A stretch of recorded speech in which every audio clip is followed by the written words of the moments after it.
எப்ராயிம், இஸ்ரவேலே, நான் உன்னை எப்படி கைவிடுவேன்? ஆண்டவருடைய அன்பை நாம் இங்கு பார்க்க முடிகிறது. ரோமர் 8:32 வாசிக்கிறோம். தம்முடைய சொந்த குமாரன் என்றும் பாராமல் நம் எல்லாருக்காகவும் அவரை ஒப்பு கொடுத்தவர், அவரையே ஒப்பு கொடுத்துட்டார். அப்புறம் அவரோடு கூட மற்ற எல்லாவற்றையும் நமக்கு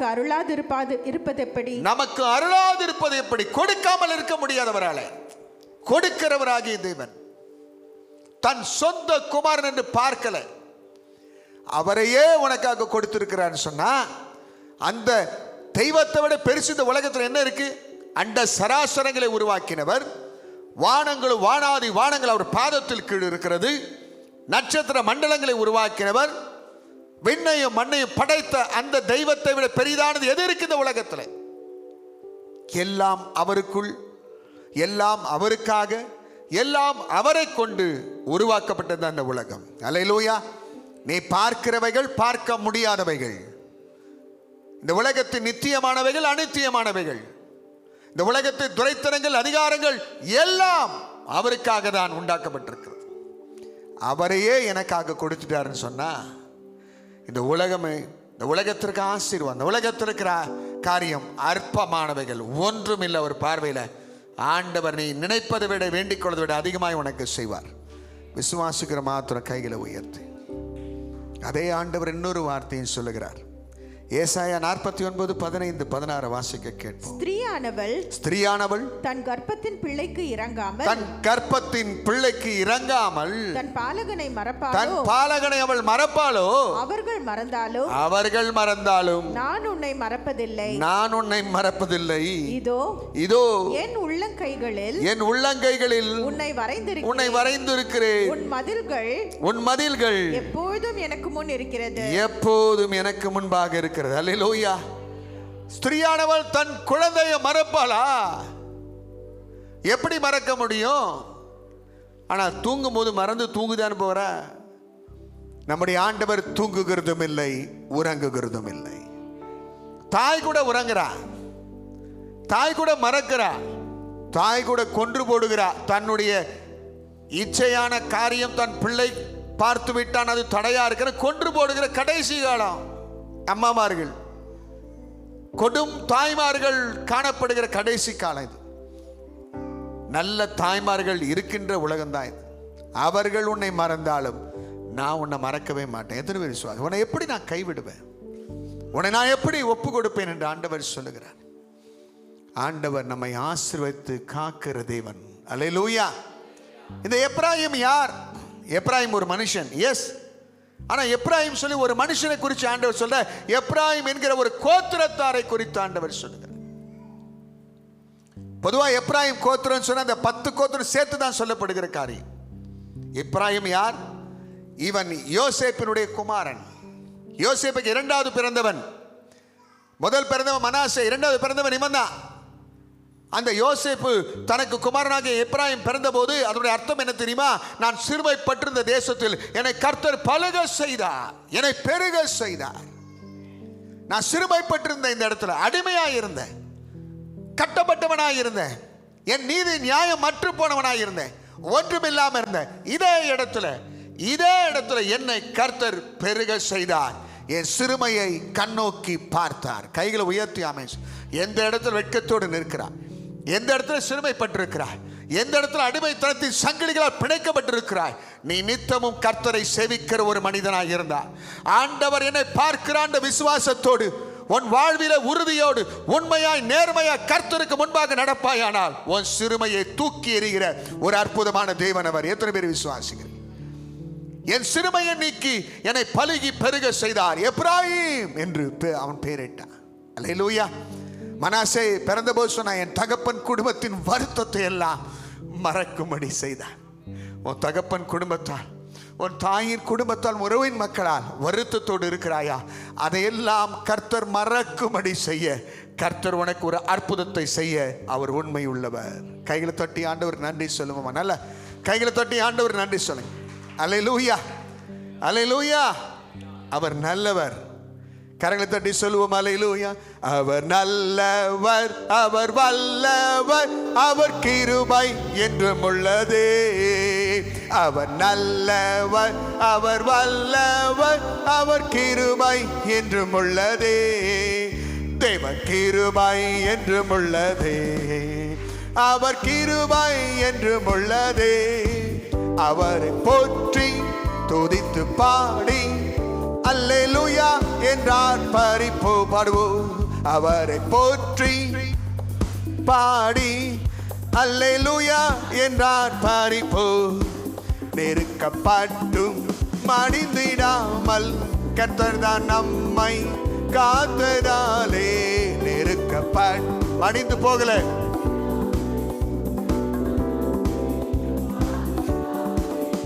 அவர் நல்லவர், அவர் வல்லவர், அவர் கிருபை என்றும் உள்ளதே. அவர் நல்லவர், அவர் வல்லவர், அவர் கிருபை என்றும் உள்ளதே. தேவ கிருபை என்றும் உள்ளதே. அவர் கிருபை என்றும் உள்ளதே. அவரை போற்றி துதித்து பாடி அல்லேலூயா என்றார் மரிப்போ. அவரை போற்றி பாடி அல்லேலூயா என்றார் மரிப்போ. அல்லேலூயா. அவரை துதித்து போற்றி பாடி ஆராதிக்கப்படத்தக்கவர். அல்லேலூயா. அந்த ஆண்டவர் சொல்கிறார், எப்பிராயீமே உன்னை நான் எப்படி கைவிடுவேன்? கைவிடும் நிலை ஏன் வந்தது? ஒப்பு கொடுக்கும் நிலை ஏன் வந்தது? இந்த எப்பிராயீமனுடைய குணம் என்ன? எப்பிராயீம் ஒரு மனுஷன் தான். அவன் வம்சத்தில் பிறந்தவர்கள் தான் அந்த இனம். பொதுவாக அந்த இனத்துக்கு பெருமை இருக்கு. அவர்கள் வல்லமையான மக்கள் தான், பலசாலிகள், பெருமை வாய்ந்தவர்கள். அவன் பிறந்தபோது ஆசீர்வாதமாய் தான் இருக்கிறான். தகப்பனுக்கு மனமகிழ்ச்சியை கொடுத்தவன். அவன் வளர்ந்து வந்து அவன் தாத்தாவாகி யாக்கோபு ஆசீர்வதிக்கும் போது மனாசே மூத்தவன், எப்பிராயீம் இளையவன். மூத்தவனுக்கு முதல் ஆசீர்வாதம் இரட்டிப்பான ஆசீர்வாதம் அதுதான். ஆனால் யாக்கோபு எப்பிராயீமை மனாசேக்கு முன்பாக வைக்கிறான். இளையவனை முன்பாக வைக்கிறான். அவனை அதிகமாய் கர்த்தர் இவனை பெருக செய்வார், பலுக செய்வார், இவன் பெரிய ஜனக்கூட்டமாவான் என்று சொல்லி ஆசீர்வதிக்கிறான். யோசேப்புக்கு அது விசனமா இருக்கு. அப்பா, இவன் சின்னவன்பா, இவனை போய் இப்படி சொல்றீங்களே. இல்லை இல்லை, எனக்கு தெரியும், கர்த்தர் இதை சொன்னார், நான் இதை செய்கிறேன். அல்லேலூயா. கர்த்தரால் தெரிவு செய்யப்பட்ட ஒரு மனிதன் தான் எப்பிராயீம். அல்லேலூயா. இயற்கையிலே பலசாலி, அறிவுள்ளவன், அழகுள்ளவன். அவனுடைய வம்சம் பெருமை வாய்ந்ததாக காணப்படுகிறது. அந்த பெருமையினால் ஒரு முறை கிதியோன் யுத்தத்துக்கு போகிறார். மீதியானோட பெரிய வெற்றி ஆண்டவர் கொடுக்கிறார். அவர்கள் வந்து பேசுகிறார்கள் இவன் கிதியோனோட, நீ என்னை ஏன் யுத்தத்துக்கு கூட்டிட்டு போல? நீ மட்டும் தனியாக போயிட்டியே, ஏன் எங்களை கூட்டிட்டு போல? ஏன்னா அவர்களுக்கு பலத்தை குறித்து பெரிய ஒரு ஒரு ஒரு எண்ணம் இருந்தது. அப்போ கிதியோன் வேகமாக பேசியிருந்தா பெரிய பிரச்சனையாக இருக்கும். கிதியோன் தன்னை தாழ்த்தி பேசுகிறான். நீங்கள் எவ்வளோ பெரிய அற்புதம்லாம் செய்திருக்கிறீங்க, கர்த்தர் உங்களை கொண்டு பெரிய பெரிய காரியம்லாம் செய்திருக்கிறாரு, இது என்ன ஒரு பெரிய அற்புதமான காரியமான்னு சொல்லி அவருடைய கோபத்தை அடக்குகிறவனாக இருக்கிறான். எப்பிராயீமர் போய்விட்டார்கள். ஆனால் அதே எப்பிராயீமர் மறுபடியும் வர அந்த கோத்திரத்தார் யார்கிட்ட? எப்தா கிட்ட. எப்தா ஒரு நியாயாதிபதி. அடுத்து வர காலகட்டத்தில் அந்த எப்தா போய் யுத்தம் பண்ணுகிறான் தனியா. அவன் ஜெயிக்கிறான். ஆனால் மறுபடியும் போய் நிற்கிறான், வாக்குவாதம் பண்றாங்க. ஏன் எங்களை கூட்டிட்டு போல? எங்களை விட்டுட்டீங்களா? ஏன் எங்களை கூட்டிட்டு போல? யுத்தம் பண்ணுவது பேசுகிறான். அப்போ எப்தா கோபக்காரன், அவன் யுத்தம் பண்ணுகிறான். கிட்டத்தட்ட 40,000 பேர் எப்பிராயீமர் மடிந்து போனார்கள். அவன் பெருமை வாய்ந்தவன், கோபக்காரன். அந்த பெருமையினால் அழிந்தவர்கள் தான் இந்த எப்பிராயீம். இன்னைக்கு ஆண்டவர் நம்மோடு பேசுகிறார். பெருமை இருக்கா? கர்த்தரால் ஆசீர்வதிக்கப்பட்டவன் தான் நீ. உங்க சகோதரரை பார்க்க நீங்க மென்மையா கர்த்தர் உங்களை வச்சிருப்பார், என்ன வச்சிருப்பார். அதனால் நமக்குள்ள பெருமை வந்துருச்சா? நம்முடைய பலத்தை குறித்து, நம்முடைய அறிவை குறித்து, நம்முடைய ஞானத்தை குறித்து பெருமை இருக்குமானால் ஒருத்தன் விட்டுட்டு போவான், அடுத்தவங்கிட்ட அதே பெருமை செல்லாது. அடக்கப்படும் எச்சரிக்கை சொல்றது திரும்ப புரியுது.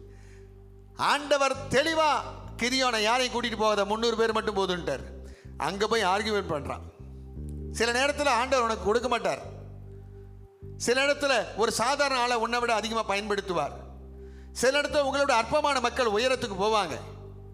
பெருமையினால் எதிர்க்காத, கர்த்தர் சரியாய் எல்லாவற்றையும் செய்வார். கைகளை உயர்த்து.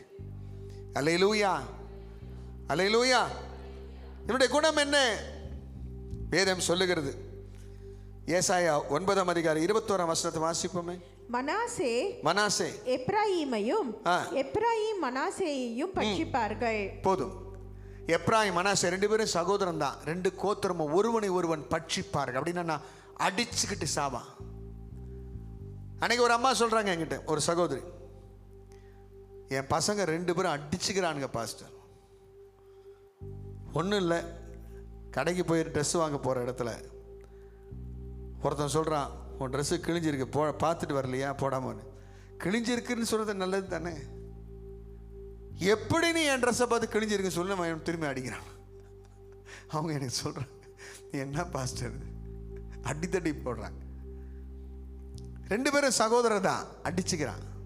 எப்ராயிம் மனாசே சகோதரன் தான். ஏதாவது பரவாயில்ல, பாஸ்டர் ஜெபராய் சொல்கிறார், பெரியவனை சின்னவன் அடிச்சுக்கிறானுங்க பாஸ். அடிச்சுக்கிற வயசு தான் அது.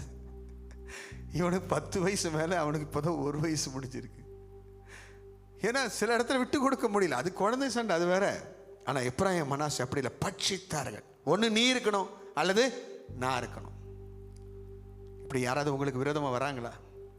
அல்லது நமக்கு அந்த குணம் இருக்கா?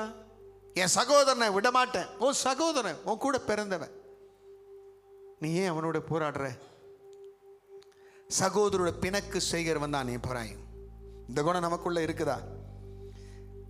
இது மாத்திரமில்லை, நியாயாதிபதி 1:29 வாசிங்களேன். நியாயாதிபதி 1:29. எப்ராயிம் கோத்திரத்தார் கேசேரிலே குடியிருந்த கானானியரையும் துரத்தி விடவில்லை. ஆகையால் கானானியர் கேசேரில் அவர்கள் நடுவே குடியிருந்தார்கள். நல்லா பாருங்களேன், கானானியர் அவர் நடுவிலே குடியிருந்தார். அதனுடைய அர்த்தம் என்ன? ஆண்டவர் எல்லாரோடும் நீ சேரக்கூடாதுன்னு தனித்து பிரித்து எடுத்தார் அவர்கள். ஆனால் அவர்களோ அவர்களை துரத்தலை. அது கர்த்தருடைய கட்டளை. சில காரியம் நல்லா புரிஞ்சிடுங்க. ஆண்டவர் உனக்கு எனக்கு சொன்னால் அந்த வார்த்தைக்கு கீழ்ப்படியணும். அது உறவாக இருந்தாலும் சரி, நண்பனாக இருந்தாலும் சரி, விலையேற பெற்றதாக இருந்தாலும் சரி. வேண்டான்னு சொன்னால் வேண்டாம் தான். கைகளை உயர்த்தி ஆமென் சார். ஆண்டவர் உனக்கு வேண்டான்னு சொன்னால் ஒதுக்கிடுங்க. ஆண்டவரை மிஞ்சி நாம் சேர்த்து கொள்ளும் போது அது பேர் கீழ்ப்படியாமை. அது நமக்கு வேதனையை கொடுக்கும். அதுதான் நம்முடைய வாழ்க்கையில் பாடுகளை கொண்டு வருது. ஏன்னா நீங்கள் இன்னொரு வார்த்தை வாசிங்க, யாத்திரம் 23:32 வாசிங்க. அவர்களோடும் அவர்கள் தேவனோடும் நீ உடன்படிக்கை பண்ணாதிருப்பாயாக. 23:33 சொல்றார், அவர்கள் உனக்கு விரோதமாய் பாவம் செய்யாதபடி உன் தேசத்தில் குடியிருக்க வேண்டாம். நீ அவர்கள் தேவர்களை சேவித்து அது உனக்கு கண்ணியா இருக்கும். ஏன் ஆண்டவர்களை துரத்த சொன்னார்? அவரோடு உடன்படிக்கை பண்ணாதுன்னு சொன்னார். அவர்கள் பாவம் செய்கிற மக்கள், அவர்கள் அந்நிய தெய்வங்களை வணங்குகிறார்கள். அவர்கள் உன்னோடு இருந்தா நீயும் அந்த பாவத்தில் சிக்குவே. ஏன் சில பேர் நம்ம வாழ்க்கையில ஒதுக்குறாங்கன்னா நாம பாவத்தில் விழுந்துருவோம். இதுதான் சத்தியம். எத்தனை பேர் புரிஞ்சுக்கிறீங்க? கடைசி காலம், ஐயோ எனக்கு நெருக்கமா இருக்கிறாங்க, இவங்களை ஆண்டவர் விளக்க சொல்றாரு. ஐயோ இவங்க ரொம்ப பிரியமானவர்கள், அவர்கள் உனக்கு கண்ணியாய் மாறுவார்கள். கவனம். கைகளை உயர்த்தி ஒப்புக்கொடு. அது பிஸ்னஸ் பார்ட்னராக இருக்கலாம், அல்லது உனக்கு நெருங்கிய நண்பனாக இருக்கலாம், அல்லது உறவுக்காரனாகவே இருக்கலாம், உங்களுக்கு பல வருடம் அறிந்த மக்களாக இருக்கலாம். ஆண்டவர் வேண்டாம் ஒதுக்க சொன்னா ஒதுக்கிடுங்க. கரங்களை உயர்த்தி ஆமேன்னு சொல்லுங்க. அல்லேலூயா. அது நமக்கு எப்படி மாறும்? கண்ணி சிக்கி கொள்ளக்கூடாது. இது மாத்திரமல்ல, யோசியா 7:8 எடுத்து வாசிங்களேன். குணத்தெல்லாம் வாசிங்களேன். இது நம்ம கட்டு இருக்கா? வாசிங்க. எப்ராயிம் அந்நிய ஜனங்களோட கலந்திருந்தான். எப்ராயிம் திருப்பி போடாத அப்பம். எப்ராயிம் அந்நிய ஜனத்தோடு கலந்திருக்கிறான். ஆண்டவர் என்ன சொன்ன? அந்நிய துகத்தோடு பிணைப்படாதே. ரொம்ப துணிச்சலா போயிடுவாங்க மக்கள். ரொம்ப சீக்கிரம் சொல்ற ஒரு வார்த்தை என்னன்னா, பாஸ்டர் கல்யாணம் முடிச்சுட்டு ரட்சிப்பில் நடத்திக்கலாம். ரட்சிப்புன்றது கர்ச்சிப்பா வாங்கிறதுக்கு இல்லை கொடுக்கறதுக்கு. கடவுள் ஒரு மனிதனை தெரிந்து கொள்ளாவிட்டால் அவன் ரட்சிக்கப்படவே மாட்டான். சிலத்தை நீங்கள் நான் நினைப்பீங்க, சர்ச்சுக்கு வர்றதுனால ஒருத்தர் ரட்சிக்கப்பட்டவன் கிடையாது. உங்களை திருப்திப்படுத்துறதுக்கு வேணாம் வருவான். எத்தனையோ பேர் என் வாழ்க்கையில் பார்த்துருக்கிறேன். எத்தனையோ பேர் சபைக்கு வந்தவன் தான், கர்த்தரோட ஊழியத்தை செய்தவன் தான், படுபாதக செயலை செய்துட்டு இருக்கிறான். என் கண்ணு முன்னாடியே ஒருத்தன் நான் பார்த்துருக்கிறேன். படுபாவியாக இருக்கிறான். இன்னும் சர்ச்சுக்கு தான் போகிறான், இன்னும் சர்ச்சில் தான் முன்னாடி நிற்கிறான், இன்னும் பாட்டெல்லாம் பாடுறான், ஊழியெல்லாம் செய்கிறான், படுபாவியாக இருக்கிறான். ஒரு நாள் பப்ளிக்காக ஆண்டவர் வெளிப்படுத்திடுவார். எவ்வளவு நாள் ஆண்டவர் அமைதியா இருப்பார்? சில நேரங்களில் மனிதர்களை அணைக்கிறார், அவனை பயன்படுத்துகிறார். அவனுடைய பயன்பாடு முடிஞ்ச உடனே, போன வாரம் நான் சொன்ன பாருங்க, தூக்கி எங்க போட்டுருவாரு? அக்னியில போட்டுருவார். ஆண்டவர் சொல்லுகிறார் நீதிமொழி சங்கீதம் 1:1 என்ன சொல்றார்? துன்மார்க்கருடைய ஆலோசனை நடக்காதப்பா, பாவிகள் போற வழியில போகாத, பரியாசக்கார உட்கார இடத்துல உட்கார்ந்து அவனோட சேராத. அந்நியர், அவர்கள் அந்நியர், அவனோட சேராத. ரெண்டாவது சொல்லுகிற அவன் திருப்பி போடாத. அப்போ அப்படின்னு நான் ஒரு சைடு தான் வந்தவன், ஹாஃப் பாயில், எல்லாம் தெரிஞ்ச மாதிரி செய்வான். ஹாஃப் பாயிலா இருக்கிறோமா? கொஞ்சம் தான் தெரியும், அமைதியா இருக்கணும். எல்லாம் தெரிந்தது போல் நான் செயல்படக்கூடாது. எல்லாம் அறிந்தவர் ஆண்டவர் மட்டும்தான். கைகளை உயர்த்தி உங்க வாழ்க்கையில ஒன்று தெரிஞ்சிடுங்க. சின்ன சின்ன காரியத்தையும் இயேசுவிடம் சொல்ல அறிந்து கொள்ளுங்கள். நேற்று ஒருத்தர் ஃபோன் பண்ணார், பாஸ்டர் எனக்கு ரொம்ப வலிக்குதுன்னு சொல்லுங்க, கொஞ்சம் வேலையை பார்த்து செய்யுங்க. இல்லை பாஸ்டர், அப்படி வேலையை நான் செய்ய முடியாது, சொல்ல முடியாது, சொன்ன வேலையை விட்டு தூக்கிடுவேன். நான் சொன்னேன், அந்த மனிதனுக்காக உனக்கு ஹார்ட் ஒர்க் கொடுக்குறேன், உடனே ஜெபம் அந்த நொடியில். அல்லேலூயா. ஆண்டவரே அவன் இருதயத்தை தொடுங்க. ஆண்டவர் உடனே கேட்பா. குயிக் பிரேயர், அது பேர் தான். கைகளை அந்த ஜெப ஆவி உள்ளவன் எந்த இடத்தை போனாலும், எந்த காரியம் செய்தாலும், ஒரு சின்ன ஜெபம் உன்னுடைய சூழ்நிலையை கடவுளுக்கு தெரியப்படுத்த. அவர் பார்க்கல, அவர் பார்க்கிறார். அவர் உன்னை பார்க்கிறார், ஆனால் நீ அவரை சார்ந்து இருக்கிறாயா என்பதை பார்க்க விரும்புகிறார். அவர் என்னை பார்க்கிறது வேற, அவரே நான் பற்றி கொண்டிருப்பது வேற. நான் அவர் பார்க்கிறார், வேடிக்கை பார்க்கிறார். உன்னை என்னை நல்லா புரிஞ்சுங்க, வேடிக்கை பார்க்கிறார். ஆனா எந்த மனுஷன் அப்பா என்னை பார்க்குறீங்க, எனக்கு உதவி செய்யுங்க சொன்னா உடனே உதவி செய்வார். அவர் ஜென்டில் காட். நீ கேட்டால் ஒழிய அவர் உனக்கு உதவி செய்ய மாட்டார். கைகளை உதவி, கரங்களை உயர்த்தி ஆமென் சொல்லு. நம்ம கிட்ட இருக்கிற பிரச்சனை என்னன்னா, அவருக்கு எல்லாம் தெரியும், அக்கிரமம் தெரியும், அநியாயம் தெரியும், எல்லாத்தையும் பார்த்து தான் இருக்கிறார். நீங்களும் நானும் அந்த காரியத்தை கர்த்தரோட கொண்டு போகாத வரைக்கும் நமக்கு வெற்றி இல்லை. நல்லா புரிஞ்சுங்க. இந்த தேசத்துல கொடுமை நடக்கலையா, அக்கிரமம் நடக்கலையா, கொலை பட்ட பகல்ல கொலை நடக்கலையா? எந்த இடத்துல கோர்ட் வந்து விசாரிக்குது, நீதிபதி வந்து விசாரிக்கிறாரா? இல்ல, கோர்ட் அங்கதான் இருக்கும். நீ தான் உனக்கு வழக்குல நியாயம் வேணா கோர்ட்டுக்கு போகணும். கோர்ட் உனக்கு நியாயத்தை கொண்டு வர வீட்டுக்கு வராது. இதுதான் பரலோகத்தினுடைய சிஸ்டம். பரலோகமே இப்படிதான் இயங்குது. அந்த சிஸ்டத்தை தான் ஆண்டவர் இந்த உலகத்துல தன் மக்களுக்கு இந்த அறிவை கொடுத்தார். கோர்ட் இப்படி நடக்கணும், நீ நியாயாதிபதி கிட்ட உன் வழக்கை கொண்டு வா, அங்க உனக்காக ஒருவன் வழக்காடட்டும், அங்கு நான் நீதி செய்ய அமர்ந்திருப்பேன். கைகளை உயர்த்தி நீங்களும் நானும் வழக்கு ஆண்டவர்கிட்ட கொண்டு போனோம். நமக்காக பிதாவிடத்தில் பரிந்து பேசுகிற பரிசுத்த ஆவியானவர் உண்டு, நமக்காக பேசுகிற இயேசப்பா 2 பேர் இருக்கிறாங்க. கைகளை தட்டி ஆண்டவருக்கு நன்றி சொல்லுங்க. உங்க வழக்கை என் வழக்கை ஆண்டவர்கிட்ட கொண்டு போகாத வரைக்கும் ஒருபோதும் விடுதலை கிடையாது. இனிமே அந்த மதியீனத்தை விட்டுருங்க. ஆண்டவருக்கு எல்லாம் தெரியும், எல்லாம் தான் தெரியும் அவருக்கு. நீ அவர்கிட்ட கொண்டு போற வரைக்கும் விடுதலை இல்லை, எழுதிக்கொள். வெற்றி இல்லை. ஒவ்வொரு காரியத்தை அவரிட கொண்டு போங்க. ஒவ்வொரு நொடி ஒரு தரம் ஆண்டவரை பேசு. வசனம் சொல்லுகிறது, இடைவிடாமல் ஜெபம் பண்ணுங்கள். கைகளை உயர்த்தி ஆமென் சொல்லு. இடைவிடாமல் ஜெபம் பண்ணுங்க. ஜெப ஆவியில நிறைந்து இருக்கிறதா கிறிஸ்தவ வாழ்க்கை. எத்தனை பேரை விசுவாசிக்கிறீங்க? வெற்றியை காண வரைக்கும் அவரை விடக்கூடாது. வசனம் சொல்லுகிறது, எருசலேமை பூமியின் நடுவில் புகழ்ச்சி ஆக்குற வரைக்கும், எருசலேம் என்கிற பட்டணத்தை, எருசலேம் ஜனத்தை நான் பூமியின் நடுவில் உயர்த்துற வரைக்கும் என்னை உட்கார வைக்காதப்பா. அதனுடைய அர்த்தம் என்ன? என்னை பிடிச்சுக்கிட்டே இரு, என்னை துரத்துக்கிட்டே இரு, என்னை விடாம என்கிட்ட கேட்டுக்கிட்டே இரு, நான் உன்னை புகழ்ச்சியும் கீர்த்தியுமா வைப்பேன். கைகளை தட்டி அந்த ரகசியத்தை நாம் புரிந்து கொள்ளணும். அல்லேலூயா. நான் உங்களை விட மாட்டேன், விடுகிறோம். ஆண்டவர் துரத்துகிற நபரை தான் தேடிக்கொண்டிருக்கிறார். கைகளை உயர்த்தி ஆமென் சொல்லுங்க. அல்லேலூயா. இவன் அந்நிய ஜனத்தோடு இணைந்திருக்கிறானே. அது மாத்திரமல்ல, ஓசியா 4ஆம் அதிகாரம் 17ஆம் வசனத்தை வாசிங்களேன். இன்னொரு காரியத்தை வசனம் சொல்லுகிறது. எப்பிராயீம் விக்கிரகங்களோடு இணைந்திருக்கிறான், அவனை போக விடு. அவன் விக்கிரகத்தோடு இணைந்திருக்கிறான்ப்பா, அவனை விட்டுடுப்பான்ற. என்னென்ன குணங்கள் வாழ்க்கையில பாவங்கள் இருக்கு பாருங்க. விக்கிரகம்னா என்ன? நீங்க எடுத்து வாசிங்க. 1 சாமுவேல் 15:23 என்ன சொல்றாரு வாசிங்க.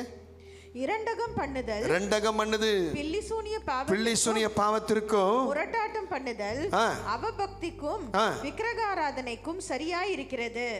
நீர் கர்த்தருடைய வார்த்தையை புறக்கணித்தபடியினாலே அவர் உம்மை ராஜாவாய் இராதபடிக்கு புறக்கணித்து தள்ளினார். நல்லா பாருங்க. ரெண்டகம் பண்றோமா? ரெண்டகம் பண்றோம்னா என்ன அர்த்தம்? கூடவே இருந்துட்டு குழி பறிக்கிற காரியம். நிறைய பேரை பார்த்துருப்பீங்க. நீங்கள் கூடவே தான் இருப்பான், உங்ககிட்ட இருந்து எல்லாத்தையும் கற்றுக்கிட்டு, உங்களுடைய ரிசோர்ஸ்லேருந்து எல்லாத்தையும் எடுத்துக்கிட்டு உங்களை கவுத்துட்டு போயிடுவான், மாறுபாடு பண்ணிட்டு போயிடுவான், ரெண்டங்கம் பண்ணிட்டு போயிடுவான். விக்கிரக ஆராதனை என்றார். பொருளாசை விக்கிரக ஆராதனை. கடவுளுக்கு கொடுக்கக்கூடிய இடத்தை நீ மனுஷனுக்கு கொடுத்துட்டா நீ விக்கிரக ஆராதனைக்காரன். தெளிவு எழுதி வச்சுக்கோ. ஆண்டவருக்கு கொடுக்கக்கூடிய நேரம், ஆண்டவருக்கு கொடுக்கக்கூடிய கணம், ஆண்டவருக்கு கொடுக்கக்கூடிய காலம், இதை மனிதனுக்கு கொடுக்கிற மனிதனே, நீ எவ்வளவு தேவபக்தியா ஜெபம் பண்ணாலும் உன் ஜெபத்தை கர்த்தர் ஏற்க மாட்டார். அவருக்கு தெரியும் நீ விக்கிரக ஆராதனைக்காரன். சொல்றது திரும்ப புரியுது. இத்தனை பாவங்கள் உள்ளவன் தான் எப்பிராயீம்.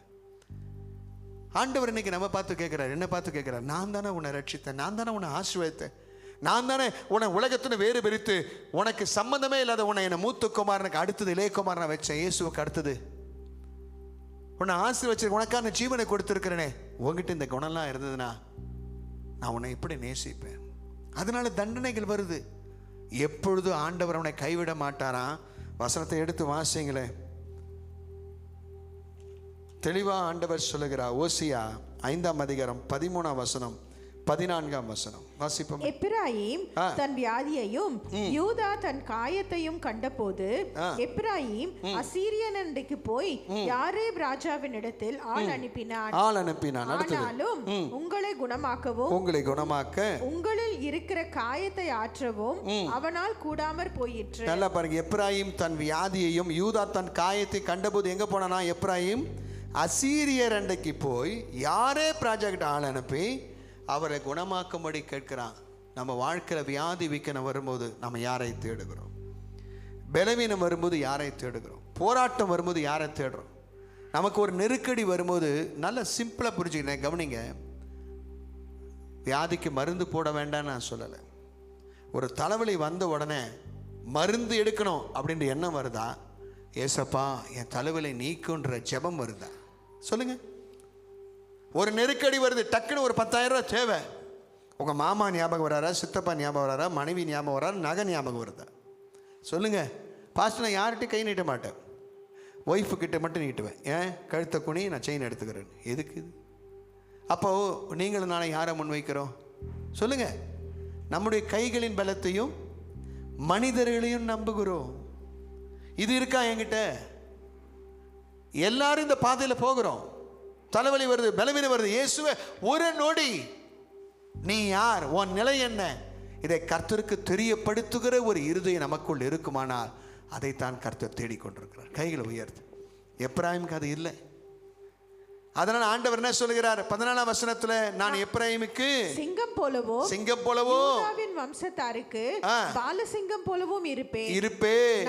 நானே பீறி விட்டு போய்விடுவேன், தப்புவிப்பார் இல்லாமல் எடுத்துக்கொண்டு போவேன். நல்லா பாருங்க. அடிக்கிறவராகிய கர்த்தர் வசனம் இருக்குது. நான் சொல்றது திரும்ப நிறைய பேர் நினைப்பீங்க, ஒன்று தெரிஞ்சிடுங்க,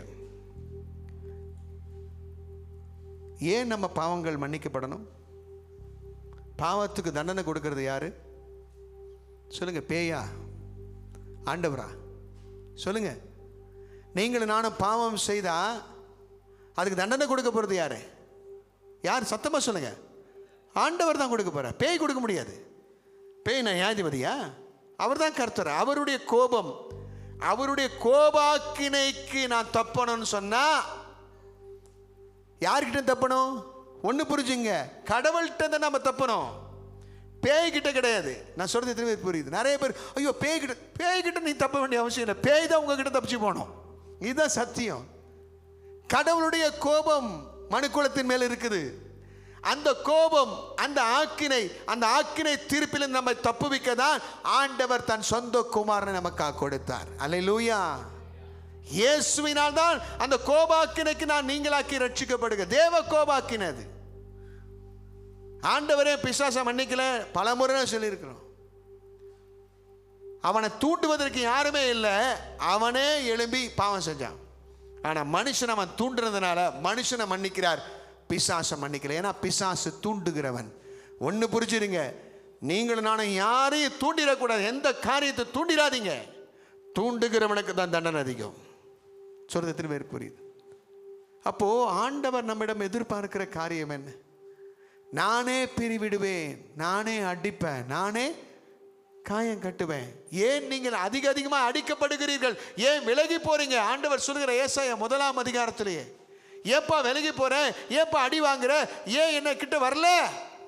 ஏன் பிள்ளைகளை அடிக்கிறோம் சொல்லுங்க?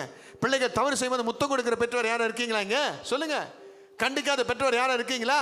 அப்படி கண்டிச்சு அடிச்சு அவனை திருத்தி கூட கடைசி வளர்ந்த பிறகு இல்லாத வேலையெல்லாம் காட்டுது. அப்ப தன் இஷ்டத்துக்கு விடப்பட்ட பிள்ளை தாய்க்கும் தகப்பனுக்கும் வெட்கத்தை உடுத்துவான். சொல்றது மாதிரி புரியுது? உங்களை என்னை ஆண்டவர் அப்படி விடுறது ஒரு பெரிய விஷயம் கிடையாது. ஏன் உங்களை என்னை சிக்ஷிக்கிறார்? நீங்களும் நானும் அவரை போல மாறுறதுக்கு தான். கைகளை தொட்டி ஆண்டவருக்கு நன்றி. அவரை போல மாறுவதற்கு, அவருடைய ஆசீர்வாதங்களை பெறுவதற்கு தான் கர்த்தர் நம்மை சிக்ஷிக்கிற தேவனாக இருக்கிறார். கைகளை அசைத்து ஆண்டவர் நன்றி. எப்போ ஆண்டவர் நம்மை ஆசீர்வதிப்பாரா, எப்போ நம்ம மீட்பாரா? அதுல அடுத்த வசனமே சொல்றாரு. ஓசியா 5:15 வாசிங்களே.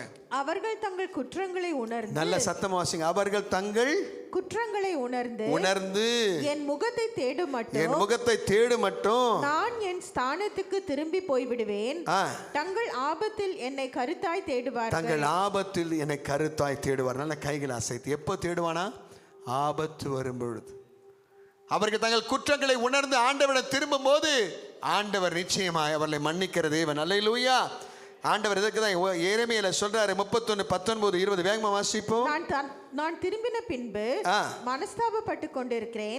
நான் என்னை அறிந்து கொண்டதற்கு பின்பு விலாவில் அடித்துக் கொண்டிருக்கிறேன். வெட்கி நாணிக் கொண்டும் இருக்கிறேன். என் இளவயது நிந்தையை சுமந்து கொண்டிருக்கிறேன் என்று எப்பிராயீம் துக்கித்து புலம்பிக் கொண்டிருக்கிறதை நிச்சயமாய் நல்லா பாருங்க. ஒரு மனிதன் தன் பாவத்தை உணர்ந்து தேவனிடம் வந்து அப்பா என்னை மன்னிங்கன்னு சொல்லி புலம்பி அழும்போது ஆண்டவர் சும்மா இருக்க மாட்டார். என்ன செய்யறாரா? அடுத்த வசனம் வாசிங்க. எப்பிராயீம் எனக்கு நல்ல சத்தமா எல்லாரும் சேர்ந்து வாசிங்க. உங்க அதை போட்டிருக்கான் பாருங்க. எப்பிராயீம் எல்லாம் சேர்ந்து வாசிப்போமா? எப்பிராயீம் எனக்கு அருமையான குமாரன் அல்லவா, அவன் எனக்கு பிரியமான பிள்ளை அல்லவோ, அவனுக்கு விரோதமாய் பேசினது முதல் அவனை நினைத்து கொண்டே இருக்கிறேன். ஆகையால் என் உள்ளம் அவனுக்காக கொதிக்கிறது, அவனுக்கு உருக்கமாய் இறங்குவேன் என்று கர்த்தர் சொல்லுகிறார். விசுவாசிகள் மட்டும் நான் கையை தட்டு ஆண்டோட அன்பை பார். நல்ல பலமா கை தட்டு. என்ன அழகா சொல்றார். எனக்கு அருமையான பிள்ளை அல்லவா, எனக்கு அருமையான குமாரன் அல்லவா, அவனுக்கு விரோதமா நான் பேசிட்டேன்ப்பா, அவனை நினைத்துக்கிட்டே இருக்கிறேன். நீங்க யோசிச்சு பாருங்க. பிள்ளைகளை திட்டோம்னா சில நேரம் கோவப்பட்டு நம்ம பேசிடுவோம். அவங்க போயிடுவாங்க வேலைக்கு, வீட்டில் இருக்க முடியாது. ஃபோன் பண்ணி தேவையில்லாமல் பேசுவோம். தேவையில்லாமல் பேசினோன்னா அவங்க தேவையில்லாமல் என்னதுக்கு அப்பா திரும்ப பேசுகிறாரு அவங்களுக்கும் புரியாது. நம்முடைய உள்ளம் துடிக்கும். வீட்டில் வந்து வீடுக்கு சேர்ற வரைக்கும் அன்னைக்கு இருதயம் இருப்பு கொள்ளாது. எத்தனையோ முறை அனுபவிச்சிருக்கேன் நான். எத்தனை பேர் என்ன போல அனுபவிச்சிருக்கேன். கைகளும் ஒரு சாதாரண மனுஷனாகிய நீங்களும் நானுமே பிள்ளைகளை வேதனைப்படுத்திட்டா தாங்க முடியலையே.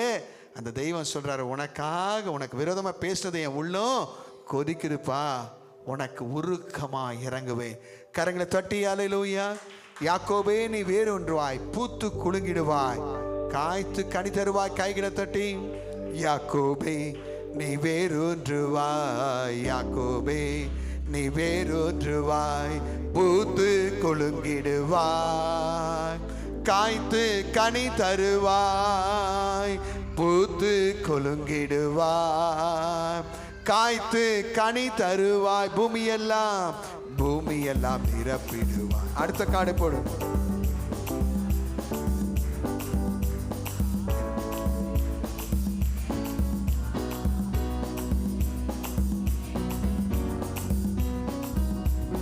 நானே காப்பாற்றுவேன், நாள்தோறும் நீர் பாய்ச்சுவேன். ஏசப்பா சொல்றார், நானே காப்பாற்றுவேன், நாள்தோறும் நீர் பாய்ச்சுவேன், இரவும் பகலும் காத்து கொள்வேன். சொல்லுவோம், இரவும் பகலும்.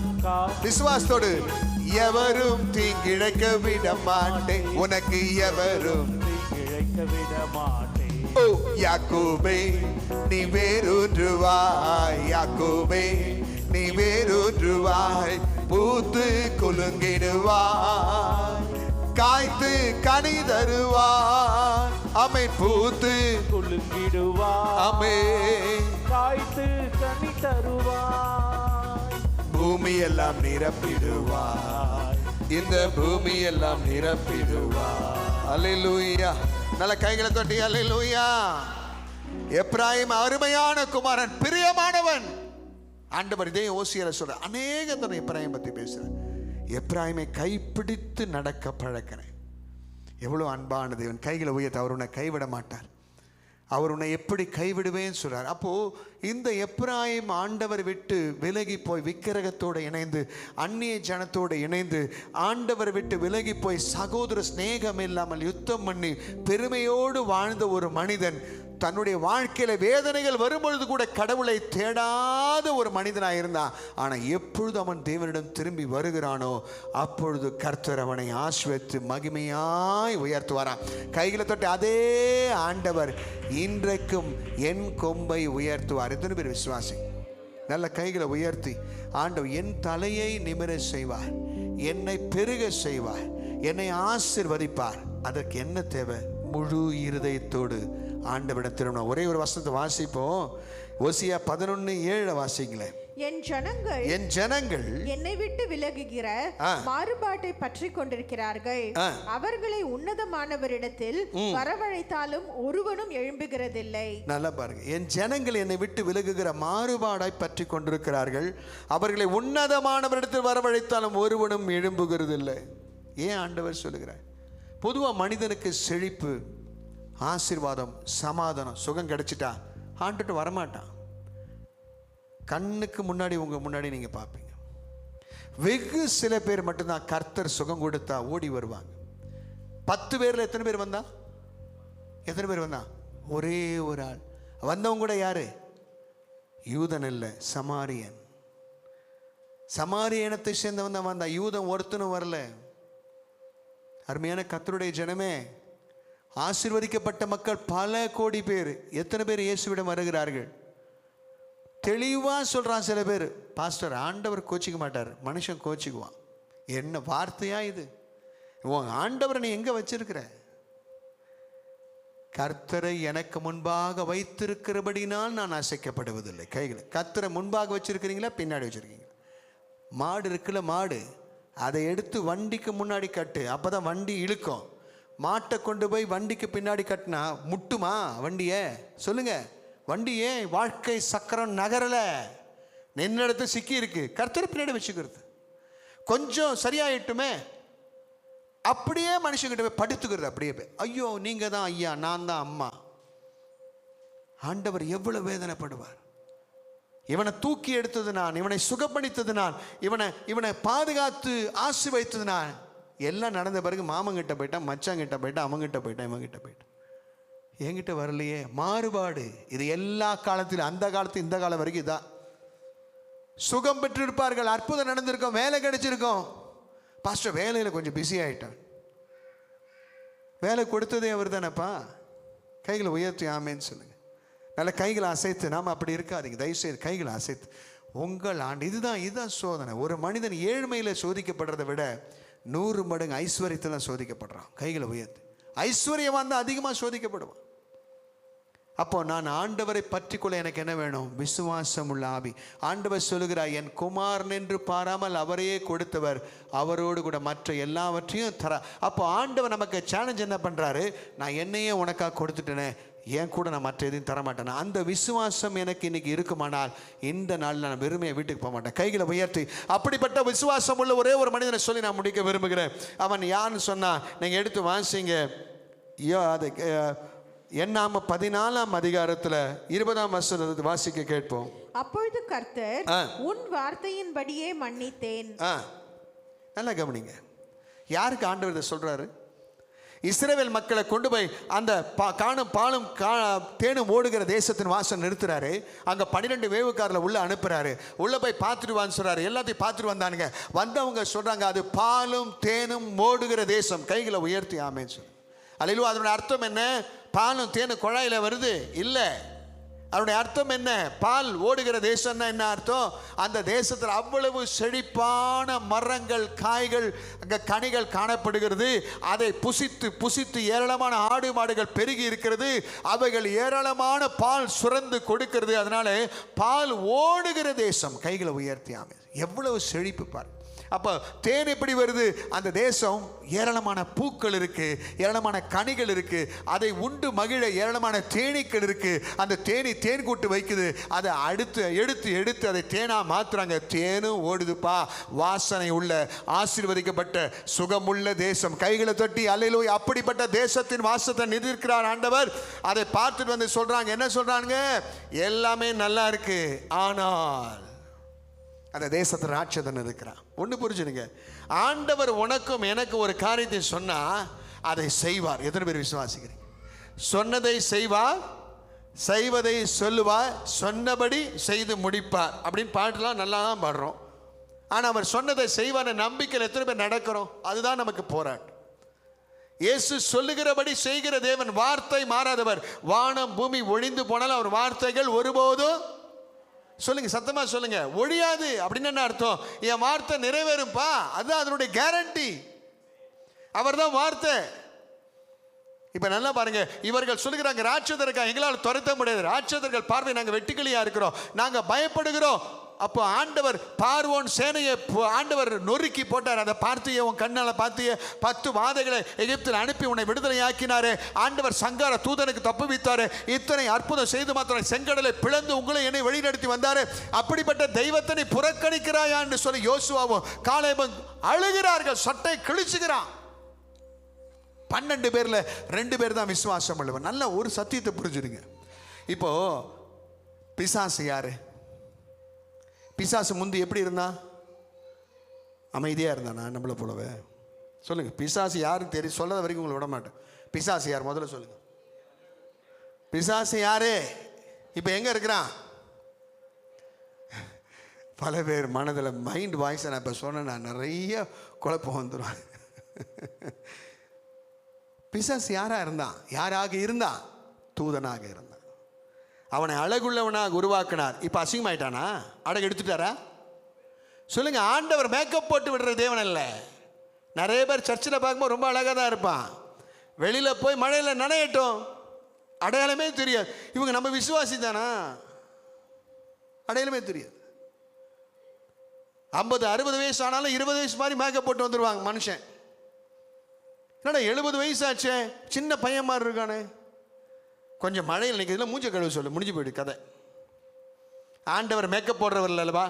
ஆண்டவர் கொடுத்ததான். ஆண்டவர் அழகுள்ளவனாய் படைத்தார். இன்ன வரைக்கும் பேய் அழகாக தான் இருக்கிறான். அறிவுள்ளவனாக வச்சார், அறிவாக தான் இருக்கிறான். ஞானம் இருக்குது, எல்லாம் இருக்குது, வல்லமை இருக்குது, எல்லாம் இருக்குது அவனுக்கு. நல்லா பாருங்க, பிசாசா அவன் மாறின பிறகு கூட அவனுக்கு அதே வல்லமை தான் இருக்குது. ஆண்டவர் வல்லமை பிடுங்கலை. நல்லா புரிஞ்சுக்கணுங்க, இதுதான் சத்தியம். இப்போ ஆண்டவர் நமக்கு ஒரு வார்த்தையை கொடுத்துருக்கா. என்ன? லூக்கா 10:19. யார் அது என்னன்னு சொல்லுங்க பார்ப்போம். லூக்கா 10:19 என்னது? சத்ருவின் சகல வல்லமைகளை மேற்கொள்ளுகிற அதிகாரம் யாருக்கு கொடுத்துருக்கிறாரு? எனக்கு. அப்ப சத்ரு யாரு? பிசாசு. இப்ப பிசாசுக்கு அதிகாரம் கொடுத்துருக்கிற, அதை பறிக்கல ஆண்டவர், அவங்ககிட்ட தான் இருக்கு. அப்ப ஆண்டவர் என்ன பார்த்து சொல்றாரு? உனக்கு அந்த சாத்தானை மேற்கொள்ளுகிற அதிகாரம் கொடுக்கிறாருன்னா என்ன அர்த்தம்? அவனை விட உங்களுக்கு பவர் அதிகம். அவனுக்கு பவர் இருக்கு, வல்லமை இருக்கு, எல்லாம் இருக்கு. அது எவ்வளவுன்னு அவருக்கு தெரியும். அவனுக்கு கொடுக்கப்பட்டது 8ன்னு சொன்னா, உங்களுக்கு கொடுக்கப்பட்டது 12. கைகளை உயர்த்தி. அவங்கிட்ட 8 ஆயுதம் கொடுத்துருக்காரு, உங்ககிட்ட 12 ஆயுதம் கொடுத்துருக்காரு. 12 ஆயுதம் உள்ளவன் ஓடி போய் ஒளிஞ்சுக்கிறான்னு சொன்னா, 8 ஆயுதம் உள்ளவன் மிரட்டுறான்னு சொன்னா, அந்த 12 ஆயுதம் உள்ளவன் அதை பயன்படுத்தல, அதை குறித்த அறிவு இல்லை, அவன் ஒரு பேடியா பயங்கொல்லியா இருக்கிறது தானே அர்த்தம். இப்போ விளையாடுறான் ஃபுட்பால், 8 பேர் தான் ஒரு டீமில் இருக்கான். எல்லாம் ரெட் கார்டு காமிச்சு அனுப்பிட்டான். 11 பேரில் 8 பேர் விளையாடுறான். இன்னொரு டீமில் ஆப்போசிட்டில் 11 பேர் விளையாடுறான் வச்சுங்க. 8 பேரோட விளையாடுறவன் தான் பிசாசு, 11 பேரோட விளையாடுறவன் நாம. யார் ஜெயிக்கணும்? 100% யார் ஜெயிக்கணும்? வெற்றி நமது தான். ஆண்டவர் சொல்லிட்டார், விசுவாசிக்கிற எல்லாம் கூடுன்னு சொன்னார். விசுவாசிக்கிற உலகத்தை ஜெயிக்கிற ஜெயம் சொன்னார். விசுவாச மகிமை காண்பார். 11 பேர் இருக்கோம் நாம. ஆனால் 8 பேர் இருக்கவங்க கிட்ட தோத்து போறோம்னா வெட்கம். விளையாடலன்னு அர்த்தம், லெதார்ஜிக்னு அர்த்தம், சோம்பல்னு அர்த்தம், திட்டம் இல்லைன்னு அர்த்தம். அப்ப ஆண்டவர் அவனை கொடுத்த அதிகாரத்தை விட எனக்கு அதிகமாக கொடுத்திருக்கிறார். அப்ப ஆண்டவர் கானான் தேசத்துக்கு முன்னாடி நிறுத்தி சுதந்திரம் சொன்னா, ராட்சதர் இருக்கிற உண்மை. ஆனா ராட்சதரை கொல்லக்கூடிய அதிகாரம், ராட்சதரை ஜெயிக்கக்கூடிய வல்லமை, ராட்சதரை புறங்கணிக்கக்கூடிய துரத்தக்கூடிய அபிஷேகம் ஓமலை எமலை இருக்கு. எத்தனை பேர் விசுவாசி? நல்ல கைகளை தட்டி ஆண்டவர் நன்றி சொல்லுங்க. நல்ல விசுவாசம், நல்ல கைகளை தட்டி ஆண்டவர் நன்றி சொல்லுங்க. இதை உணர்ந்தவன் தான் காலேபும் அந்த யோசுவாவும். ஆண்டவர்கிட்ட போய் ஜெபம் பண்ற. ஆண்டவர் சொல்லிட்டாரு, இந்த காரியத்தை இவர்கள் என்னை விசுவாசிக்காமல் போனபடினா ஒருத்தன் கூட எங்கே போக முடியாது, கானானுக்குள்ளே போக முடியாது. அப்போ போய் மோசே போய் பரிந்து பேசுகிறாரு. ஆண்டவர் அப்போ தான் சொல்கிறார், நான் மன்னித்தேன்னு சொல்கிறார். மன்னிச்சேன்னு சொல்கிறாரு. அப்புறம் அங்கேயே செத்து போகிறான் எல்லாம். நிறைய பேர் நினைக்கிறீங்க ஆண்டவர் மன்னிச்சுட்டா பரலோகம். பரலோகம் கிடையாது, மன்னிச்சிருவார். ஏன்னா அது அவருடைய குணம். அவருடைய குணம். ஒரு போலீஸ்கார் ஒரு திருடனை பிடிக்கிறார், கொடுமையான திருடன், 10 வருஷம் மேலே கட்டின அவனை பிடிச்சாச்சு. ஆனால் அவன் சொல்கிறான், சார் என்னால் பசிக்கு தாங்க முடியல, என்னால் முடியல. அப்போ அந்த போலீஸ்காருக்கு அவன் மனைவி நல்ல விருந்து சமையல் கொடுத்துருக்கிறான். டிஃபன் பாக்ஸே போலீஸ்காரர் கொடுத்துட்டார் இன்ஸ்பெக்டர் அவன் கையில். எல்லாத்தையும் நல்லா சாப்பிட்டான். அதை பார்க்குறவன், அடா பாவி, கொடுமையான குற்றவாளியை பிடிச்சாச்சு, தூங்குறவனுக்கு வந்து தட்டி எழுப்புங்க. என்ன தூங்க வந்தாலும் சில பேர் தூங்கின்னு தான் இருப்பான்.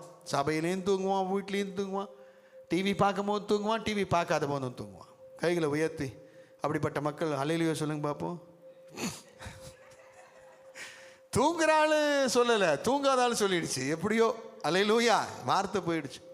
இந்த போலீஸ்காரன் இந்த வினை விட்டுற போகிறான்னு சொல்லி பேசிக்கிறாங்க அங்கே இருக்கும். ஆனால் நல்லா சாப்பிட்டு முடிச்சு தண்ணி குடித்த பிறகு மறுபடியும் விலங்கு போட்டு கூட்டின்னு போயிட்டார். ஏன் சார்? அவனுக்கு சாப்பாடுலாம் கொடுத்தேன். சாப்பாடு கொடுக்கறது என்னுடைய செயல், மனிதாபிமானம், என்னுடைய இரக்கம். அதனால் இறக்கப்பட்டு அவனுக்கு அதை செஞ்சேன். ஆனால் என்னுடைய டியூட்டி, நீதி, அவனை கொண்டு போய் ஜெயிலில் அடைப்பது. கைகளை இதுதான் ஆண்டவர் செய்வார். கைகளை தட்டி ஆண்டவர் நன்றி மன்னிப்பாரா? மன்னிப்பார்.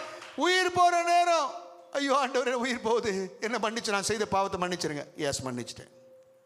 அப்போ நான் ஆண்டவர் இழிச்சவனா? சாகிற வரைக்கும் நீ பாவத்தில் இருப்ப, சாகிற வரைக்கும் அக்கிரமம் செய்வ, அநியாயம் செய்வ, வேசித்தனம் பண்ணுவ, கொள்ளையடிப்ப, எல்லா அக்கிரமம் பண்ணிட்டு மன்னியோ அப்படின்னு அந்த கடைசி நேரத்தை கல்வன், சில பேர் சொல்கிறான், அந்த சிலுவை இருந்த கல்வன் கடைசி நேரத்தில் மன்னிப்பு கேட்டான். முதல்ல இருந்து அவனை இயேசுவை தெரியுமா?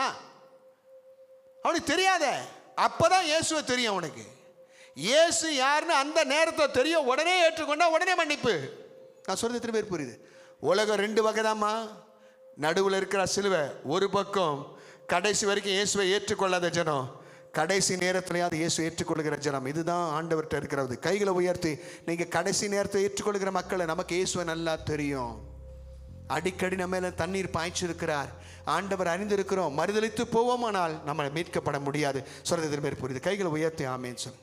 அவர் மன்னிக்கிறார். ஆனால் ஒருத்தன் கூட எங்கே போல உள்ளே போல. ஆண்டவர் சொல்லிட்டார், காலேபும் யோசுவா மட்டும்தான் உள்ளே போவான். இந்த காலேப் உள்ளே போகும்போது அவன் போய் 5 வருஷம் கழிச்சு அவன் சொல்கிறான். வந்து ஸ்டேட்மெண்ட்டை பாருங்க. 14ஆம் அதிகாரம் 24ஆம் வசனத்தை வாசிங்களே. காலேப், என்னுடைய தாசனாகிய காலேப் வேறே ஆவியை உடையவனாய் இருக்கிறபடியினால் உத்தமமாய் என்னை பின்பற்றி வந்தபடியினாலும் அவன் போய் வந்த தேசத்திலே அவனை சேர பண்ணுவேன். அவன் சந்ததியார் அதை சுதந்தரித்துக் கொள்வார்கள். நல்லா பாருங்க, என் தாசனாகிய காலை வேறே ஆவி உள்ளவனா இருக்கிறான். இவர்களை மாதிரி என்னை மறுதலிக்கிற மனுஷனா இல்ல, அவன் விசுவாசிக்கிறான், உத்தமமாய் பின்பற்றினா, அதனால அவன் போய் வந்தான்னு பாருங்க. அந்த தேசத்தை எந்த இடத்துல கால் மிதிச்சானோ அந்த தேசத்தை அவனுக்கு கொடுப்பான், அவன் பிள்ளைகளுக்கு கொடுப்பான். கைகளை தட்டி, நீங்க விசுவாசத்தோடு ஆண்டவர் அனுப்புகிற இடத்த போய் நீங்க கால் மிதிக்கிறீங்களா, அந்த இடத்துல நீங்களும் இருப்பீங்க, உங்க பிள்ளைகளும் இருப்பாங்க. வேற எவனும் அதை பார்க்க முடியாது. நல்ல கைகளை தட்டி ஆண்டவர்கிட்ட ஜெபம் பண்ணுங்க. இயேசுவை நன்றி சொல்லுங்க. அல்லேலூயா.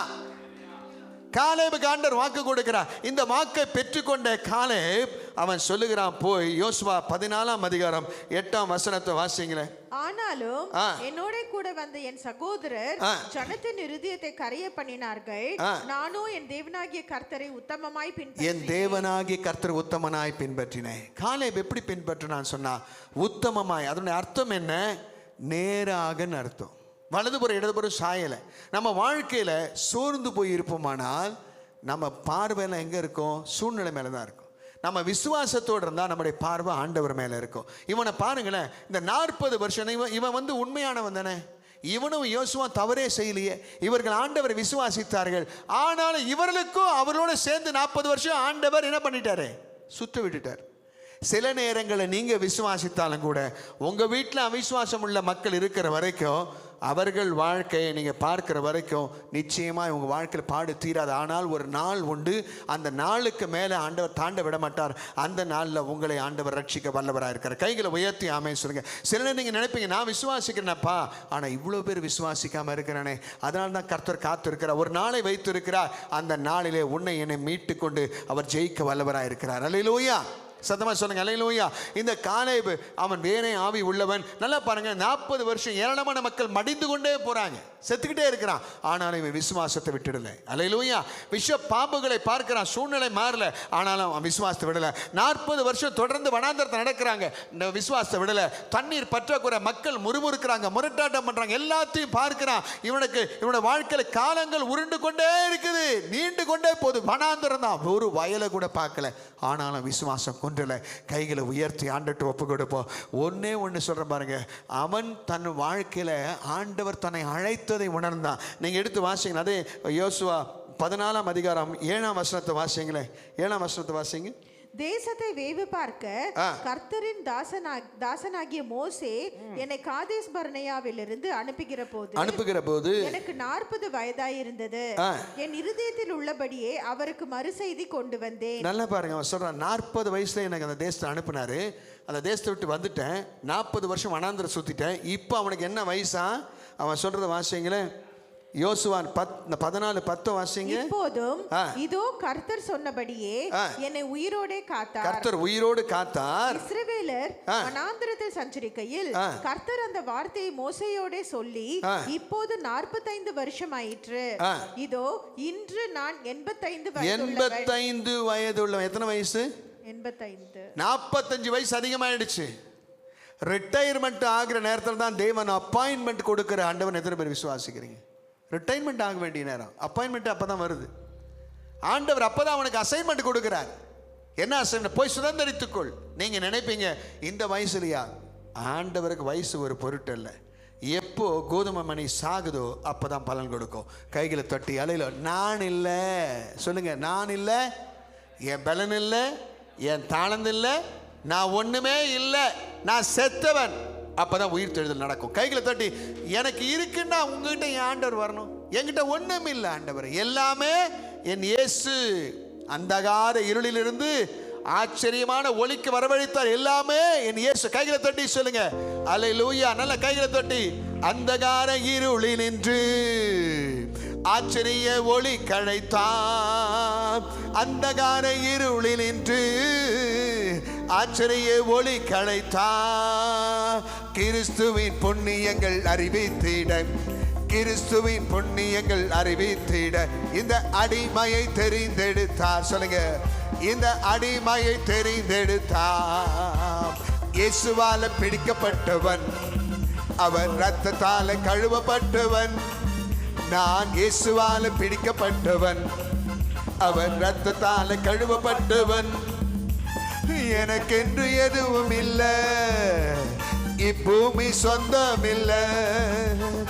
எனக்கென்று எதுவும் இல்லை, இப்பூமி சொந்தம் இல்லை. சொல்லுங்க, எல்லாம் என் இயேசு, எல்லாம் இயேசு, எல்லாம் இயேசு, இயேசு, இயேசு. சொல்லுங்க, எல்லாம் இயேசு, இயேசு, இயேசு. அல்லேலூயா, அல்லேலூயா, அல்லேலூயா, அல்லேலூயா, அல்லேலூயா, அல்லேலூயா, அல்லேலூயா, அல்லேலூயா. அவன் சொல்றான் எனக்கு 85 வயது சொல்லிட்டு அவன் சொல்றான் 14:11 மோசே என்னை அனுப்புகிற அந்த நாளில், எந்த நாள்ல மோசே அவனை அனுப்பும்போது என்ன நாள்? 40 வயசுல இருந்த எனக்கு இருந்த அந்த பெலன், அப்ப 40 வயதுல இருந்த அதே பெலன் இந்நாள் வரைக்கும் எனக்கு இருக்கிறது. யாரால சொல்ல முடியும்? 25 வயசுல எனக்கு இருந்த பெலன் இப்ப எனக்கு இருக்கு, நான் சொல்ல முடியுமா? அவன் சொல்றான், நான் பொய்யா சொல்றான். அவன் உத்தமமா பின்பற்றி வந்தான். 40 வயதுல எனக்கு இருந்த அதே பெலன், ராட்சதர்களை கொன்று குவிக்கக்கூடிய அக்கடி எனக்குள் இருந்தது. அதே பலன் 85 வயதுல பார், என் மசில்ஸை பாருன்றான், என் பட்டயத்தை பார், ரத்தம் சிந்துவதற்கு தீவி இருக்கிறது என் பட்டயம். சத்துருக்களுடைய அந்த தலைகளை வெட்டி கொய்து எறிவதற்காக கர்த்தர் கொடுத்திருக்கிற பட்டயம் என் தோல் பட்டை துடிக்குதுன்னு சொல்றான் காலேப். எப்படி முடியுது? அதுதான் விசுவாசம். விசுவாசம் அவனுக்குள்ளே அனல் கொண்டிருந்தபடியினால் அந்த அனல் எரிந்து எரிந்து எரிந்து 85 வயது வரும்போது அந்த அனல் வெளிப்பட்டு எரிமலையாய் மாறி வெடிக்கிறது. அந்த எரிமலையில ஒரு ராட்சதனும் இல்லை, எல்லாருமே சாம்பலாய் போனார்கள். கைகளை தட்டி, விசுவாசம் உள்ளவன் ஒரு மனிதனுக்கு முதுமை தொட முடியாது, பலவீனம் அணுக முடியாது. எந்த பலவீனம் இருந்தாலும் எப்பொழுது பவுல் பலவீனப்படுகிறானோ அவன் சொல்லுகிறான், அப்பொழுது நான் 2 மடங்கு 4 மடங்கு 10 மடங்கு பலனுள்ள மனிதனாய் மாறுகிறேன். எப்பொழுது சிறைச்சாலையில் போடுகிறான், சிறைச்சாலையில் இருக்கிற மனிதர்களை ஆண்டவரிடம் கொண்டு வருகிற, எந்த இடத்துல அக்கினியில போடுறாங்களோ அந்த அக்கினியில நடந்து குளிர் காய்கிறேன்னு சொல்லுகிறார். சாத்ராக், மேஷாக், ஆபேத்நேகோ, அந்த விசுவாசத்தின் ஆவி எனக்குள்ள இருந்தா என் பலவீனத்தில் அவர் பலன் பரிபூரணமாக விளங்கும். என் வாழ்விலே முதுமை வந்தாலும் 40 வயதில் என்னை அழைத்த தேவன் என்னோடு கூட இருக்கிறார். எனக்கு மலைநாட்டை தா என்று கேட்கிறான். கைகளை தட்டி ஆண்டு வருகிறேன், மலைநாட்டை தாப்பா. 45 வயதில் 85 வயதில் கேட்கிறேன், எனக்கு கொடு. ஆண்டவர் சொன்ன வார்த்தை அவனுக்கு கொடுக்கணும். எப்ராயிம் அந்த கிரைய தர்பாவை அவனுக்கு கொடுங்க, மலைநாட்டை கொடுங்கன்னு சொன்னார். அந்த மலைநாட்டை ராட்சதன் இருக்கிறானே யோசுவா சொல்லுகிறான், அதை கொடு, நான் ஜெயிக்கிறேன்னு சொல்லி அங்கு போய் ராட்சதனை கொன்று குவித்து அந்த இடத்தை பிடிச்சுக்கிட்டான். வசனம் சொல்லுகிறது, கர்த்தருக்கு காத்திருக்கிறவர்கள் புது பலன் அடைந்து கழுகுகளைப் போல உயர பறப்பார்களா. இந்த யோசுவா கர்த்தருக்கு காத்திருந்தா, எப்போ விடியும், எப்போ என் தேசத்தை தருவீங்க, எப்போ இது நடக்கும் காத்திருந்தா. அதை தவிர வேற ஒரு நினைவில்லை. உன் கண்ணு வனாந்தரத்தில் பார்க்கலாம், உன் கண்ணு இயலாமையை பார்க்கலாம், உன் கண்ணு விஷப்பாம்புகளை பார்க்கலாம், உன் கண்ணு எல்லாம் உன்னை சுற்றி இருக்க உன் நண்பர்கள் மறிக்கிறத பார்க்கலாம், உறவுகள் விட்டு ஓடுறத பார்க்கலாம். ஆனால் உனக்குள்ள இருக்கிற இயேசு மாறாதவர் விசுவாசிப்பாயானால் ஒரு நாள் கழுகை போல பலனை செய்வார். மலைக்கு மேலாக நீ பறப்பாய், ராட்சதனை கொண்டு குவிப்பாய். அந்த தேவன் என் தேவன். அவர் சொன்னார், நான் உன்னை எப்படி கைவிடுவேன். எத்தனை பேர் விசுவாசிக்கிறீங்க? நான் உன்னை கைவிட மாட்டேன். எப்ராயிமை போல நானும் பாவிதான்ப்பா, விக்கிரகக்காரனா மாறிட்டேன், அந்நிய ஜனதோட இணைஞ்சிட்டேன், நான் திருப்பி போனது அப்பமா இருக்கிறேன். ஆண்டவரே உங்களை விட்டு தூரமாக போயிட்டேன். ஆனால் இன்னைக்கு நான் உங்ககிட்ட வந்துட்டேன். வியாதியில் கூட டாக்டரை தேடினேன், மனுஷனை தேடினேன், ஒத்தாசையில். ஆனால் இன்று முதல் நான் உங்களை முன்வைக்கிறேன்னு சொல்லுகிற மாத்திரம் எழுதில்லைங்க. எப்ராயிமை ஆண்டவர் சொல்லுகிறார், எனக்கு விரோதமாக எழும்பின எப்ராயிமை, எனக்கு விரோதமாய் போன எப்ராயிமை நான் மறுபடியும் நேசிப்பேன். அவனை நான் மறுபடியும் கொண்டு வருவேன். அவன் கை பிடிச்சிருக்கிறேன், அவனை நடக்க பழக்குவேன். அவனுக்கு விரோதமாய் பேசுறது போல என் உள்ளம் கொதிக்கிறது, நான் அவனுக்கு உருக்கமாய் இறங்குவேன் சொல்லுகிற ஆண்டவர் இந்த காலை நேரத்தில் உனக்கு இறங்குவா. காலேப், நீ உத்தமமாய் கர்த்தரை பின்பற்றினார். காலேப், கர்த்தரை விசுவாசித்தார். காலேப், நீ உன்னுடைய வயதை நீ நினைக்கல, உன்னுடைய போராட்டத்தை நினைக்கல, உன் சூழ்நிலை நினைக்கல. காலேப், கர்த்தர் உன்னை தெரிந்து கொண்டிருக்கிறார். 85 வயதானாலும் மலை நாட்டை சுதந்திரிக்கிற மாவீரனாய் கர்த்தர் உன்னை என்னை மாற்றுகிறார். கைகளை தொட்டி ஆண்டவருக்கு நன்றி சொல்லுங்க. ஹல்லேலூயா. ஷபாபாபாமாமா மரதுல மரியான் தோரிமா. எத்தனை பேரோட கர்த்தர் பேசினார்? கரங்களை உயர்த்தி ஜெபம். ஒரு நிமிஷம் எல்லாரும் ஒப்பு கொடு. நம்ம ஏற்கனவே ஒப்பு கொடுத்தபடி பரிந்து பேசுகிற ஒரு ஜெப வீரனாய் மாறுங்க. இன்னைக்கு உங்க காதல எந்த சபை மக்களை குறித்து எந்த காதல வார்த்தை விழுதோ, அது நெகட்டிவா இருக்கலாம், பாசிட்டிவா இருந்தா தோத்திரம் பண்ணி, நெகட்டிவா இருந்தா தேவனுக்கு தெரியப்படுத்தி கைகளை உயர்த்தி, ஆண்டவரே தகாத வார்த்தையை விசுவாசியை குறித்து கேள்விப்பட்டா நான் ஜெபிக்கிறவனாய் மாறணும்ப்பா, பரிந்து பேசுகிறவனா மாறணும். நல்ல வார்த்தையை கேள்விப்பட்டா அவனுக்காக கர்த்தாவை நான் உம்மை துதிக்கிறவனா மாறணும். எங்க சபையில் இருக்க ஒவ்வொரு மனிதர்கள் வீடு வாசலை வாங்கணும்.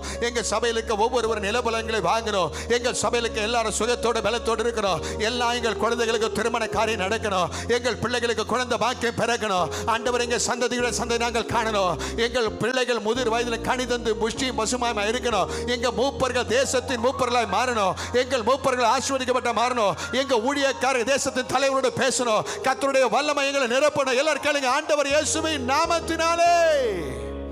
ஹல்லேலூயா. என் கொம்பை உயர்த்தினீரே, என் தலையை உயர்த்தினீரே, என் கொம்பை உயர்த்தினீரே, என் தலையை உயர்த்தினீரே. வெட்கப்பட்டு போவதில்லை, ஒரு நாளும் வெட்கப்பட்டு போவதில்லை. விசுவாசத்தோடு வெட்கப்பட்டு போவதில்லை, ஒரு நாளும். நன்றி சொல்லுங்க. நன்றி தகப்பனே, நன்றி இயேசையா, நன்றி தகப்பனே, நன்றி இயேசையா. வெட்கப்பட்டு போவதில்லை, ஒரு நாளும் வெட்கப்பட்டு போவது. என் ஜனமே, நீ ஒரு நாள் ஒரு காலமணி வெட்கப்பட மாட்டேன். ஆண்டவர் பிடிச்சுக்கோ. ஒரு மரியாந்தரபா. உனக்கு விரோதமாய் எழும்புவார்கள், ஆனாலும் உன்னை மேற்கொள்ள முடியாது. உனக்கு விரோதமாய் உன்னை மேற்கொள்ள முடியாது. உன்னை காத்திட உன்னோடு இருக்கின்றார், தலையை உயர்த்திடுவா. என்ன சொல்லுங்க? என்னை காத்திட என்னோடு இருக்கின்ற இயேசு தலை. எல்லாம் சொல்லுங்க. என்னை காக்கிறவர், என்னை காத்திட என்னோடு இருக்கின்றா, தலையை உயர்த்திடுவா. நன்றி தகப்பரே, நன்றி ஏசையா, நன்றி தகப்பரே, நன்றி ஏசையா. வெட்கப்பட்டு போவதில்லை, ஒரு நாளும் வெட்கப்பட்டு போவதில்லை. சொல்லுங்க அல்லேலூயா. வெட்கப்பட்டு போவதில்லை, ஒரு பலியா தொர மதிஷர பலபா போவதில்லை. புலம்பலை கழிப்பாக மாற்றுகிறீர், ஆனந்த தைலத்தன் தலையை நிரப்புகிறீர். சொல்லுவோம், புலம்பல் மாறும், கழிப்பாக இனிமேல் புலம்புவதில்லை. தலையை நிரப்புகின்றீர். என் பாத்திரம் நிரம்பி வழிகின்றது, நாளெல்லாம் உம்மை துதிப்பே. அந்த துதியின் ஆவி எனக்கு தாரும் அப்பா. நிரம்பி வழிகின்றது, நாளெல்லாம் உம்மை துதிப்பே. நல்ல கைகளை சேர்த்து நன்றி தகப்பனே, நன்றி ஏசையா, நன்றி தகப்பனே, நன்றி ஏசையா. வெட்கப்பட்டு போவதில்லை, ஒரு நாளும் வெட்கப்பட்டு. நல்லா உணர்ந்து சொல்லுங்க, நான் வெட்கப்படுவதில்லை. வெட்கப்பட்டு போவதில்லை, ஒரு நாளும் வெட்கப்பட்டு போவதில்லை. சொல்லுங்க ஒரு விஷயம் கூட. வெட்கப்பட்டு போவதில்லை, ஒரு நாளும் வெட்கப்பட்டு போவதில்லை. என் கொம்பை உயர்த்தினீரே, என் தலையை உயர்த்தினீரே, என் கொம்பை உயர்த்தினீரே, என் தலையை உயர்த்தினீரே. வெட்கப்பட்டு போவதில்லை, ஒரு நாளும் வெட்கப்பட்டு போவதில்லை. வெட்கப்பட்டு போவதில்லை, ஒரு நாளும் வெட்கப்பட்டு போவதில்லை. எல்லாரும் கண்களை மூடி ஆண்டவர் நோக்கி பார்த்து, எப்ராயிமே, நான் உன்னை எப்படி கைவிடுவேன்? தாயின் வயிற்றிலே உருவாக முன்னமே உன்னை கண்டவர் நானே, நாள் வரைக்கும் நடத்தி வந்தவர் நானே, இனியும் நடத்த போகிறவர் நானா இருக்கிறபடினாலே உனக்கு விரதமாய் எத்தனை காரியங்கள் எழும்பினாலும் உன்னோடு கூட இருக்கிறவர், உன்னை காப்பாற்றுகிறவர், உன் புலம்புகளை மாற பண்ணுகிறவர், உன்னை சந்தோஷமாய் சமாதானமாய் ஜீவனம் பண்ணும்படியாய் செய்கிற நம்முடைய தேவனாகிய கர்த்தர் விரதமாய் எழும்புகிற எல்லா எதிர் சொற்களையும் ஆண்டவர் மாற்றி போட வல்லமை உள்ளவராய் இருக்கிறாரே. ஆண்டவர் இன்றைக்கு நம்மோடு இடைப்பட்டிருக்க சொல்லுகிறோம். கரங்களை உற்சாகமாய் தட்டி, கர்த்தர் என்னை பலப்படுத்தியிருக்கிறார், தேவனுக்கு மகிமை உண்டாவதாக என்று சொல்லி ஹல்லேலூயா நன்றியோடு துதிக்கிறோம் தகப்பனே.